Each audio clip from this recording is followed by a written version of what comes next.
Hi everyone, good morning সবাইকে and welcome back to my channel and welcome another new video। তো তোমরা সবাই কেমন আছো? আশা করি অনেক অনেক ভালো আছো, সুস্থ আছো। আমরাও বেশ ভালো আছি, সুস্থ আছি। আমার চ্যানেলে তোমাদের সবাইকে ওয়েলকাম জানাচ্ছি এক নতুন ভিডিওর সঙ্গে। ঘড়ির কাঁটা এখন 7:05 আর আমি উঠেছি 6:15। উঠেই আগে ছাদে গিয়েছিলাম, তোমরা তো কম বেশি সবাই জানো আর নতুন করে বলার কিছু নেই। তো আমি ছাদে গিয়েছিলাম, গিয়ে আমি গিয়ে একটু পাইচারি করে এসে আর মানে আমি বেশিক্ষণ থাকতেও পারিনি, এতটা ঠান্ডা পাচ্ছিল, এতটা মানে কুয়াশা পড়ছে, পুরো এত কুয়াশা পড়ছে না, মানে বেশিক্ষণ মানে তাকানো যাচ্ছে না, এত কুয়াশা। তো তোমাদেরকে তো দেখালাম, একটু ক্যামেরা বন্দিও করে নিয়ে এলাম যে কেমন কুয়াশা পড়ছে দেখো চারিদিকে। তার উপরে ভাবছিলাম যে তোর ভাল লাগছে না, নিচে চলে যাই, সেই জন্য আর কি নিচে চলে এসেছিলাম। তো নিচে এসে তারপরে ভাবলাম যে একটু সোফায় বসলাম, বসে তারপর ভাবছি শুয়ে পড়বো। আবার ভাবছি যে শুয়ে পড়লে আবার উঠতে পারবো কিনা, ঘুমিয়ে যদি পড়ি উঠতে তো পারবো না, আবার সেই 9টা-10টা মানে 9টা-10টা না, 8টা সাড়ে 8টার দিক করে উঠবো। কিন্তু তাও ভাবলাম না, অনেকটা দেরি হয়ে যাবে, একটা একটা কাজ করতে করতে তো অনেকটা দেরি হয়ে যায়। তো চলো, তো আর শুলাম না, বিছানাটা গুছিয়ে নিলাম। তারপর বিছানা গুছিয়ে এসে এখানে দেখো গরম জল বসিয়ে দিয়েছি। গরম জলে আর কি গরম জল বসিয়েছি একটু লেবুর জল খাবো বলে। তো আমি তো চা খাই না, সেটা তো আগের ব্লগেই বলেছি, মানে চা খাই না, মানে খুব কম খাই। তো খেতে ইচ্ছা করলে তবেই খাই, মানে বাধ্য যে খেতেই হবে তার কোনো মানে নেই, মানে খেতেই হবে তার কোনো মানে নেই। আর একটু কফিটা হলেও খাই। তো সকালবেলা কফি খেতে ইচ্ছা করে না, সকালবেলা মনে হয় একটু লেবুর জল করে খেলে তো একটু ভালোও লাগে আর কি, সেই জন্য আর কি লেবুর জলটা করে নিলাম। তো ওদিকে তো ডলারের খাবারটাও আমি ভিজিয়ে রেখেছিলাম, তো ভিজিয়ে রেখে তারপরে আমি গরম জলটা করে একটু লেবুর জল খেয়ে নিলাম। খাবার পর দেখো এই আনাজ কুটতে বসেছি। তো ঘরদোরটা মুছে নিয়েছিলাম, মুছে নেবার পর তারপর আনাজ কুটতে বসেছি। আমি রীতিমতো ঘরদোর মোছার পর না স্নান করতে যাই। তো স্নানটা করতে যাবো, এখন না এত ঠান্ডা ট্যাঙ্কের জল, সেটা তো তোমাদেরকে বলেছি, প্রচণ্ড ঠান্ডা, সেই জন্য আর কি না চান করতে পারি না। মানে ট্যাঙ্কের জল তো ভরাই থাকে, কত ফেলবো আর কি, ফেলে ফেলে কত ট্যাঙ্কের জল তুলবো, সেই জন্য আর কি মানে আগে আনাজটা কুটে নিই, মানে এই কদিন করছি আর কি, আনাজটা তাড়াতাড়ি আগে কুটে নিই, কুটে নেবার পর তারপর স্নান করতে যাই, তারপর পুজো করতে যাই। তো আনাজটা কুটে রাখা যতটা আর কি বেলা হয় ততটা বেলা হবে, তারপরে একটু জলটা গরম হলে তারপর স্নান করতে যাই। তারপরে দেখো এদিকে আনাজ কুটতে বসেছি, তো ডলার রীতিমতো এসে বসে পড়লো। তো বসে বসে ও এত বিরক্ত করছে, ও তো রীতিমতো আমার ঘাড়ে উঠে পড়লো, ঘাড়ে উঠে চুল টুল টেনে একাকার করলো। সেটা আর ক্যামেরা করা হয়নি, তার আগে মানে ভিডিওটা অন করা হয়নি, সেই জন্য তোমাদের সাথেও শেয়ার করতে পারলাম না। আমি এটা আনাজ কুটতে কুটতে একটা কথাই চিন্তা করছি, এই তো সেই দিন 2023 পড়লো, এক্ষুনি শেষ হয়ে গেল, আর মাত্র হাতে গোনা কয়েকটা দিন পরই নতুন বছর আসছে, মানে নতুন ইয়ার আসছে। সেটাই আর কি ভাবছি যে 2023-এর মানে টোটালটা সেই জানুয়ারি থেকে ডিসেম্বর পর্যন্ত ভাবলেই যে খুব একটা যে দিন ভালো গেছে আমার, তা কিন্তু না, মানে একটু মানে অনেকটা খারাপের মাঝে একটু হয়তো ভালো কেটেছে, এই রকম আর কি। আর 2024-এ আমি চাই আর কি সব কিছু যেন ভালো হয়, জানি না কতটা কি ভালো হবে, তো আর কি সেটাই আমি চাই যে 2024-এ সবাইয়ের ভালো হয় যেন।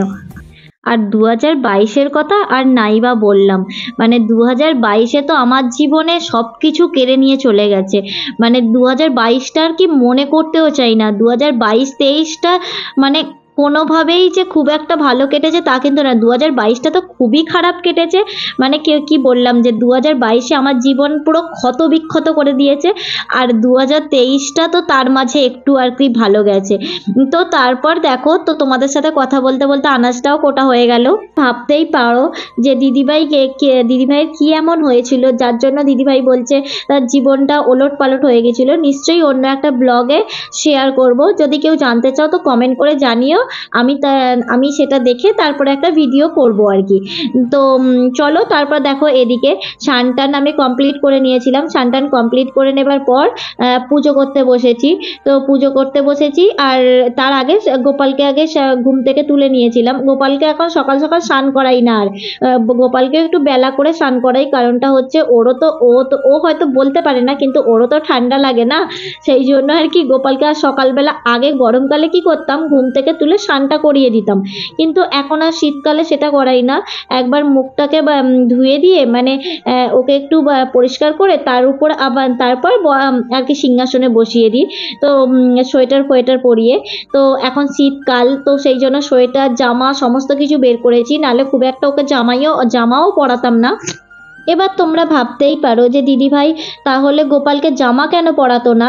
সবাই তো জামা পরায় গোপালকে, তাহলে দিদিভাই কি খালি গায়ে রেখে দিত? হ্যাঁ, আমি ওকে খালি গায়েই রেখে দিতাম। না, প্রথম প্রথম খালি গায়ে রাখতাম না। প্রথম প্রথম যখন আমি ওকে নিয়ে আসি আমার বাড়িতে, তো তখন ও জামা পরেই থাকতো। তারপরে আমি মার্চে পুরী গিয়েছিলাম। তো পুরীতে গিয়ে আর কি যে ওকেও তো নিয়ে গিয়েছিলাম, গোপালকে নিয়ে গিয়েছিলাম। তো গোপাল গিয়েছিল জগন্নাথ দেবের মন্দিরে, যখন পুজো দিতে যাই গোপালকে সাথে করেই নিয়ে গিয়েছিলাম। জগন্নাথ দেবের মন্দিরে শুধু গোপালকেই অ্যালাউ করেছিল, আর কিছু না। তো গোপালকে নিয়ে গেছিলাম, তখন যে মানে পণ্ডিতজি ছিলেন, মানে যিনি আমার পুজো দিয়ে দিয়েছিলেন আমাদের, তো তিনি বলেছিলেন গোপাল বাচ্চা, গোপালকে কখনো জামা পরাবে না। এটা কৃষ্ণ হলে জামা পরাতে পারতে, কিন্তু এটা গোপালকে কখনো জামা পরাবে না। তো তেনার আদেশে আমি আর কখনোই পরাই না। তো তারপর দেখো এইদিকে ডলারের জন্য যে একটা বেড অর্ডার দেওয়া হয়েছিল, সেই বেডটাই এসেছে আর কি। তো ও ঠান্ডাতে শুচ্ছিল কদিন, তো দেখলাম ঠান্ডাতে শুয়ে রাত্রিবেলা প্রচণ্ড চিৎকার করছে, শুতে চাইছে না। তো আগে কি করতাম, ওকে কিছু পেতে দিতাম, ঠিক আছে? পেতে দেওয়ার পর ও সেইগুলোকে না মানে মানে ঠিলে ঠিলে মানে কি খাটের তলায় ঢুকিয়ে দিত। এবার সেই জন্য আর কি 2 দিন 3 দিন পারতাম না। আমি ভাবতাম হয়তো ঠান্ডাতেই শুতে পারছে। তারপর এই ঠান্ডাটা পড়তে ইদানিং যে এত ঠান্ডা পড়ে গেছে না, ও এই ঠান্ডাতে শুয়ে শুয়ে মানে প্রচণ্ড চিৎকার করে, কীরকম একটা চিৎকার করে রাত্রিবেলা উঠে, ঠান্ডাটা শুতে পারে না। তারপরে দেখলাম আর কি অনলাইনে যে ও বেড পাওয়া যাচ্ছে কি না। তারপর দেখলাম হ্যাঁ পাওয়া যায় আর কি। ওই জন্য একটা অর্ডার দিয়ে দিয়েছিলাম। তো বেডটা এখন আর বেডটাকে ছাড়া ও শোয়ই না।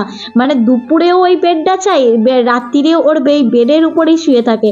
তো এত ভালো লাগে দেখতে, মানে বেডের উপর যখন শুয়ে থাকে।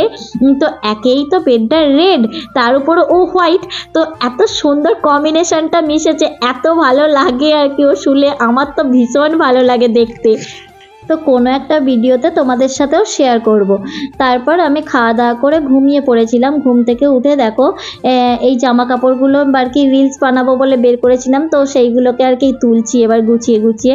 এগুলো তো মানে রোজকার ব্যাপার হয়ে গেছে আর কি, রোজ একটা করে কাপড় জামা বের করব আবার গুছিয়ে তুলবো। তারপর আজকে আর কি খেতেও অনেকটা দেরি হয়ে গেছে, অনেকটাই দেরি হয়ে গেছে। আজ মায়ের কথা ভীষণ মনে পড়ছে, মানে ভীষণ মনে পড়ছে। আজ আমি না খেতে চাইলেও আজ কেউ বলার নেই যে মানে খেয়ে নাও না, বা খাইয়ে দেবারও কেউ নেই। কিন্তু আজ আমি যদি সেখানে থাকতাম, আমার মা বাবা দুজনেই মানে পাগলের মতো করতো আমি যদি না খেতাম। মানে আমাকে যতক্ষণ না খাওয়াবে ওনাদের বোধহয় কোনো শান্তিই হতো না। খুব মনটা খারাপ আজকে, মানে ভীষণ একা লাগছে, কেন জানি না খুব একা লাগছে। আজ মনে হচ্ছে আমার আমার আমার বলতে কেউ নেই, আমি দুনিয়াতে একা, এরকম খালি মনে হচ্ছে যে আমি হয়তো মারা গেলে আমি একাই মারা যাব, মানে আমার সাথে তো কেউ যাবে না। এটাই তো বাস্তব, তাই না? আমি যদি মারা যাই তো আমি একাই যাব, আমার সাথে তো কেউ যাবে না। মানে দিনের শেষে যখন মানে থাকি সারাদিন ঠিক আছে, কিন্তু দিনের শেষে না ভীষণ মনটা খারাপ করে। কেউ হয়তো আমার পাশে নেই, মানে এতটা সবাই আছে সেরকম কিছু না যে কারোর সাথে কিছু ঝগড়া হয়েছে বা এ হয়েছে, তা কিন্তু না। কিন্তু আমার তাও মনে হচ্ছে আমার যেন ভালো লাগছে না, মানে কীরকম একটা লাগছে। তো সেই জন্যই আর কি তোমাদের সাথে শেয়ার করছি। তো তারপর দেখো এইদিকে চাল ভিজিয়েছিলাম আজকে, তো চাল ভিজিয়েছিলাম পিঠে করব বলে। তো পিঠে করব কি, সরু চাকলি পিঠে করব আর কি, সেই জন্য। আর দেখতেই পেলে চালটা গুঁড়িয়ে নিলাম। তো চালটা গুঁড়িয়ে নেবার পর এই একটা একটা করে পিঠে বানাচ্ছি। জানি না কীরকম হবে, আমিও প্রথমবার বানাচ্ছি, তো খেতেও কীরকম হবে আমি সত্যি জানি না এখনও পর্যন্ত। তো দেখো তার উপর একটা একটা করে পিঠে, অনেকগুলো পিঠে করে ফেলেছি, আর কয়েকটা হবে। তো প্রথম ভিডিও করা হয়নি আর কি। আমার না ভীষণ পিঠে খেতে ভালো লাগে, মানে এত পিঠে খেতে। এই শীতকাল এসেছে তো, মানে প্রত্যেক দিন যদি পিঠে হয় না, প্রত্যেক দিন ভালো লাগে। কিছু না কিছু পিঠে আমার খুব ভালো লাগে। তবে ওই যে কি বলে না, মালপোয়া, মালপোয়া আমি আবার একদম খেতে পারি না। অনেকে খেতে ভালোবাসে, আমি পুরো উল্টো। যে যেটা খেতে ভালোবাসে আমি তার উল্টোগুলোই খেতে ভালোবাসি। মানে অনেকে এই মালপোয়া, মানে যেটা ভাজা পিঠে বলি আমরা, তো সেইটা অনেকে খেতে ভালোবাসে, আমার আবার একদম ভালো লাগে না ওইটা খেতে। এর থেকে এই সরু চাকলি, পুর পিঠে, তো এইগুলো খেতে ভীষণ ভালো লাগে। আর গুড় দিয়ে তো কোনো কথাই হবে না। তারপর দেখো কিভাবে মানে পিঠেগুলো একটা একটা করে করে নিচ্ছি, তোমাদের সাথেও শেয়ার করলাম। চলো আজকের মতো ব্লগটা এখানেই শেষ করলাম।